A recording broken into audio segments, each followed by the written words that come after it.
Anyone else? No, you're good. You guys good? Okay. All right. I will start with medical. Obviously, feel good with where we're at. Really, from a roster standpoint, no new injuries occurred over the week or anything like that. The two guys coming out of the game that did not play in the game were Jack Stoll and Tolly with their ankles, and so we'll see how those progress as the week goes. And our guys are back in today. They had some really good work, between lifts and some field work, and get our guys back in here acclimated after the bye week. It was a really productive bye week, I think, for everyone. Just from a self-scout evaluation standpoint, but also from the the mental and the physical, break that you allow yourself for the opportunities moving forward. What's that self-scouting process like amongst you and the coaching staff? All three phases will kind of, coordinators will kind of lead it. Responsible for throughout the season, different guys that tee up different responsibilities and game planning. Just go through it all. It paints a really good picture for you. It allows you to kind of recognize the things that you feel good about, the things that you want to improve and learn from. It's always good to kind of go through that, and you do that to some extent during the season. Each and every week, I think the bye week allows you to really just kind of dive into it even more. And so, it's great resource. It's a really good piece of information that you can collect and kind of make some adjustments from there. And so, there's circumstances always with that data. You got to do a really good job of digging into it, but I think it's really productive for all three phases.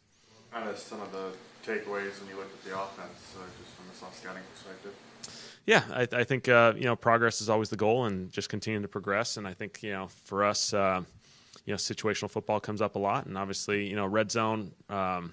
Red zone's an area that you look into. You try and find just because every time you're down there, the value of a touchdown is huge, and so right now that's a big opportunity for us to grow in.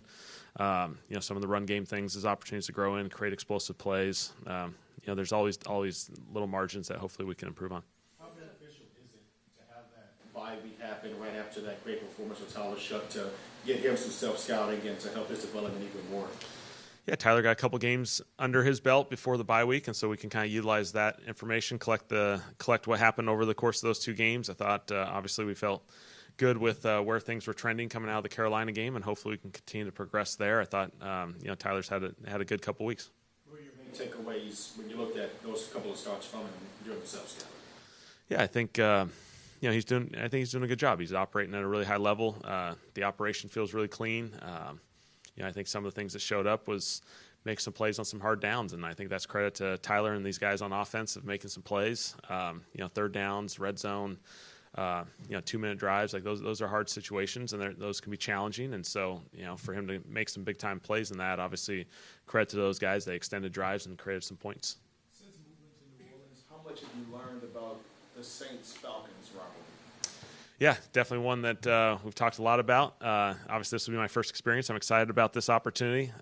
We know the importance of certainly your division games, certainly with these guys, the rich history of this game. And so it's going to be a lot of fun. And I think as this week progresses, a lot of us are going to get to experience it for the first time, which we're excited for.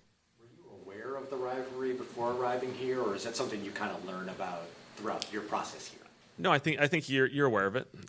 Being at different places, there's rich history throughout this entire NFL. There's always these fun rivalry games wherever you're at, whatever team you coach or play for, and so this is going to be a really fun one. I'm really excited about this one, and I know the importance that it's going to carry. The players getting the week off, what did the bye week look like for the coaching staff? Did y'all take any time away from? Yeah, we got some work on the front end, and then obviously, I think it's important for everyone to get away and rejuvenate and kind of recharge the batteries physically, mentally. Everyone kind of had a chance to get away in their own capacity, and so for everyone that's going to look a little bit different. Everyone's family situation may be a little bit different whether you travel or stay here, and so I think that's productive for everyone. And what do you ask of the players during a bye week, for instance? Yeah, I think the biggest thing is, they need to recharge. They need to, embrace all the good in life. I think that's one important thing is there's a lot of good in life. There's a lot of good things that you can go, recharge with. And so whether it's family, friends, all the other things, while still, getting yourself physically ready to go and ramp back up for another back end of the season. And so I thought our guys came really ready to go today. You can feel the juice and the energy. You can also feel like they're ready to get back to playing football, and so I feel like it's been really productive. You guys have you ran tempo a lot the first 3 games especially, it's been a little lighter. Is there something is it just game situation? Did you want to stop running it less? Like what No. kind of... Game situations maybe, but yeah, it's always an important part of, I think, of our offense, and part of that is putting yourself in situations that allow you to play with tempo. I think when you play games, you got to be conscious of just going really, really fast and having really quick 3 and outs. That's a really unproductive thing for all 3 phases, and as games go, there's ebbs and flows with that. But I think it's an important aspect of our offense. This offense has like an identity after when you went back and watched it, like their core elements you noticed that you wanted to implement and did so. Like how did that? Yeah. I felt like our run game. I felt like there was some consistency in that this past week. I thought that was awesome, and it takes all 11. I thought the offense line was coming off the ball. Alvin and the backs, I thought there was some physicality in that run game. I think the perimeter guys, it takes those guys to create those big-time runs. And so I love that. I feel like the run game's starting to come alive. We got to progress there so we can build that opportunity where we can play in this run game, action game, movement game on first and second down. Ultimately, that's what we want to be. Bryce Young yesterday to throw over 400 yards. What does that tell you about your defense that you prevented him from doing that and coming off that performance? Yeah, our defense. I felt like our defense played well in that game. Did a really good job of keeping a roof on it, preventing the big plays, and I thought our guys just played really, really fast and physical football. And it's the NFL, and every week's a completely different challenge, completely different battle that you have to create. And every game's different. Every game turns out to be a little bit of a different narrative, and so you got to be able to play these different styles and overcome a challenge here and there. And so. Credit to those guys in Carolina. Bryce responded really well. He played really well against these guys, made some big time plays, got the victory, and so now there'll be another challenge for us as well. You mentioned ahead of just go back to the run game real quick. You mentioned before the Carolina game about the importance of blocking as a protection as a unit as opposed to individual. Did you see a better sort of unification in the run game on Sunday? Yeah, a couple weeks ago, whenever we last played. I felt like it was a much cleaner operation. I think you didn't see the negative runs. I felt like we were, there was those 3 and 4 yard runs, which keep you at least on course, and I think that's a key to the run game is you got to keep yourself on course, and then eventually we create those explosive opportunities, and I think there was a good mix of them, whether they be with some tempo plays, some huddle calls. I felt like our guys just battled really, really well in the run game. It allowed us to play more mixed down, first and second down football with some of the action game and some of those things. The Falcons are going to be without Michael Penix and believe that Drake London is also going to at least miss this week.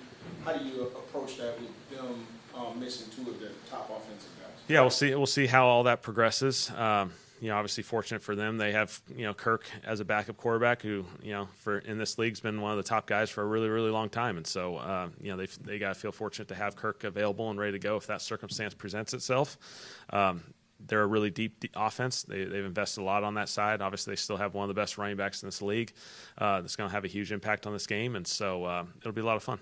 How much does, if at all, the approach change going up against a young quarterback that was kind of getting his first exposure to the league, and then now a veteran quarterback that's kind of seen it all? Yeah, well, I think you're reaching that point where Penix has played quite a bit of football now over the course of last year, back in last year and this year, and so he's kind of reaching that threshold where he's almost played a full season. Kirk's seen a lot of football. He's got a great understanding of this game, as well as any quarterback in this league. He's going to challenge you because he's going to have a great feel for what you're doing defensively, and I think it goes back to our guys playing really good fundamental football, playing really tied together. I just thought going back to the Carolina game for our guys specifically, the way our guys competed, but the way our guys were just connected, I thought was a really, really good example playing complementary, team-oriented defensive football. The plays that, when a guy makes a play, usually there's 2 or 3 other guys that had a huge impact on it as well. And so it's going to take a group effort. Whoever plays quarterback for them, obviously they're two really talented players. And so stylistically they may have a few differences here and there, but we'll have to prepare for both. Metrics can be really hard for showing the performance of offensive linemen from the outside, from trying to grade on the outside. But with Kellen Moore, what's your best way to gauge when you think he's doing well? What do you look at, and what is your review of him so far this year? Yeah. I feel awesome about Kelvin. I think when you play left tackle in this league, I think he does a really good job of being assignment sound. He plays some really hard downs. We call these, certain situations just hard downs. The left tackles in this league have hard downs. They have third downs where they're one-on-one with really good rushers. It's different than some of the other positions. On the offensive line, you're going to be in a little bit of a one-on-one situation, and so you're going to play in some more challenging situations than other people. I thought he's done just a really consistent job throughout this entire season, and the awesome thing I think about Kelvin is when you see something come up that maybe didn't play out the way he wanted to, you don't see the same mistake a second time. You see him react and make an adjustment, within games, the next week, so on and so forth. And his demeanor is just really, really special to me. This league, there's really talented players, and someone may get you. And then he doesn't let it bother him one bit the next play. He responds the right way. And so I feel really fortunate that we were able to draft Kelvin. I think he's going to be a big-time left tackle for us for a really long time. Charting data has Fuaga and Banks I guess it's on an island is the term of one-on-one without much help. But is that a philosophy that you have of trusting young tackles in that situation? What kind of goes on behind that? I think by game plans there's different opportunities. Obviously when you need to help these guys by matchups, it's certainly an important aspect. I think our guys have done a really good job of handling those one-on-one situations, quarterbacks getting the ball out of their hands, not creating those sack opportunities. And so every game plan is a little bit different, but I think, those guys are really special players, and I feel really good about them. How do you contextualize things like pressure numbers, for instance? I think a lot of people will throw up this player allowed this many pressures and that means this. How do you actually contextualize that on your end? Yeah, obviously it's a data point, so you're always going to try and collect as many data points as you can as you're game planning or evaluating what you're doing on offense or as a team in general, and so it's an important aspect. I think our guys, I think there's a combination from a pressure standpoint of quarterback play, offensive lineman obviously on an individual one-on-one standpoint, but I feel like our guys are progressing well, and I feel really good about these tackles. Are there times where, you talk about collecting data points, so there's the total number, but then if you look at them individually, you might find that, are all pressures created equal, or do you find times where it's that has more to do with this than that? I think there's some contextual things. I think just like our self-scout, we can just throw a bunch of numbers up there and say, we have this many sacks, and then, okay, let's look through all these sacks. What situations are we creating ourselves? What situations are we putting ourselves in? Are there a lot of, unfortunate big leads or, second and long situations, second down has a few more sacks than we'd want, but part of that is, okay, we're looking at the numbers and, okay, there's second and 10s and 12s in here that, okay, now let's go back to how can we avoid these situations, put ourselves in better, more favorable situations. And so it's all really good information for us to collect and put ourselves in, better situations moving forward. Last time you talked to us, you talked about Tyler's improved footwork and kind of the drills you guys run in practice. What do you kind of look for? Is it the individual? Could you just expand on what you guys do that has led to Tyler's better feet? Yeah.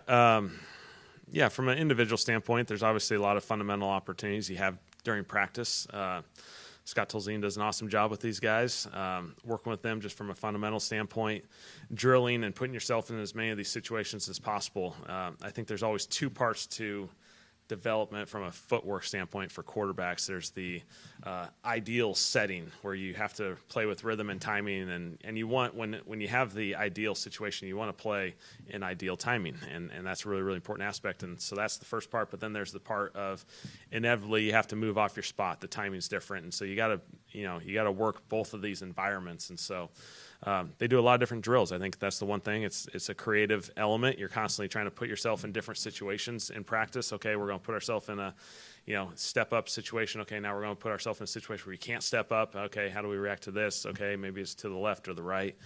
I think Tyler's done a really nice job as our entire quarterback group has, I think, of playing that way. And so Tyler had some really good examples the last 2 weeks of stepping up in the pocket. I think that's a big challenge for a lot of younger quarterbacks coming into this league is you got to step up and through the pocket, getting out behind it while you can. You certainly can. There's probably more challenges and that come up, in those situations. Way too simple, but is stepping up kind of the key to avoiding sacks?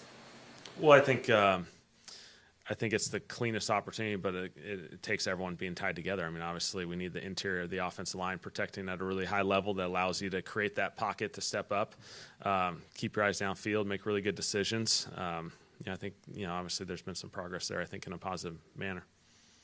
To the point of having that ideal timing, and obviously not all the time, so much was made of his play out of the structure of the offense against Carolina. When you're evaluating a young quarterback, how important is it to see it work within the structure of the offense as well? Yeah. Again, kind of talking about those two environments. I think it's important that guys got to be able to execute in both environments. There's an element of when things are perfect. Yeah, we want it to go well and be clean and execute when that opportunity presents itself. But at the same time, the best quarterbacks in this league have an off-schedule component of them. You look at all these guys, their ability to play off schedule and make plays in those situations. Credit to Tyler and our guys of making certainly some big time plays in this past game in those settings, and I think that leads you to extended drives, big plays, and ultimately points.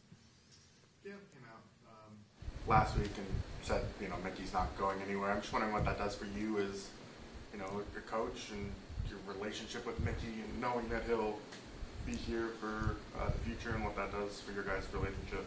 Yeah, I've had a great opportunity to work with Mrs. Benson and Mickey and the rest of our leadership, and I think again, it's always important to have a plan and to be able to build it together collectively. And so I think we have an awesome group here.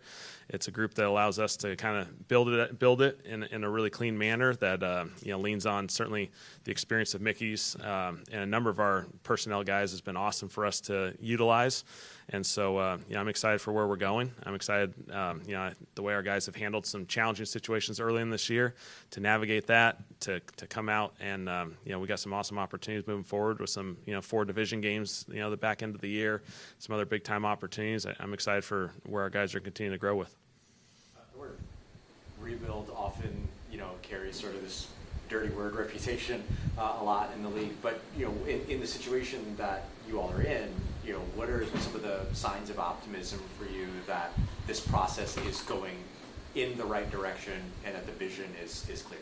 Yeah, I think our guys are growing, and I think that's an important aspect of this thing is, it's always important to see a team grow together, and there's different ages and different situations for all these players. For our veterans to continue to battle the way they've battled, to see DeMario and Cam and all those guys, the way they played on defense, last week was really, really special. And I think it shows the character and the focus that our guys have had each and every week. And so then you flip to the other side and see some of these younger guys that are having opportunities to play and battle and grow each and every step of the way, and to see them kind of take those little steps each week is exciting for me. And so, I'm excited for our guys, excited for the opportunities moving forward to continue to stack this thing and put ourselves in a really good position. Coach, here's a new look without Rashid and the offense now. What are you liking from the offense coming out of Bayou as a whole, stepping up? Yeah, I think it's great opportunities for some of our younger receivers. Vele had certainly played a lot of snaps in this past game. He'll continue to do that moving forward. Opportunities naturally come his way. For some of these other guys, like Tip and Dante to be up and ready to go and, hop in there. These guys are going to have more and more opportunities as this thing progresses, and I think it's important that those guys take advantage of those opportunities, which they will.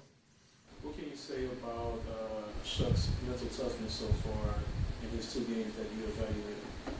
Yeah, Tyler's just been really steady. I think that's always the sign of a really special quarterback. Games are going to have this element of up and down. There's going to be good plays. There's going to be plays that are challenging. And your ability to just stay right here and just continue to go is an important aspect of this thing. And, I certainly have seen a lot of that out of Tyler the last few weeks. All right. Thanks, guys.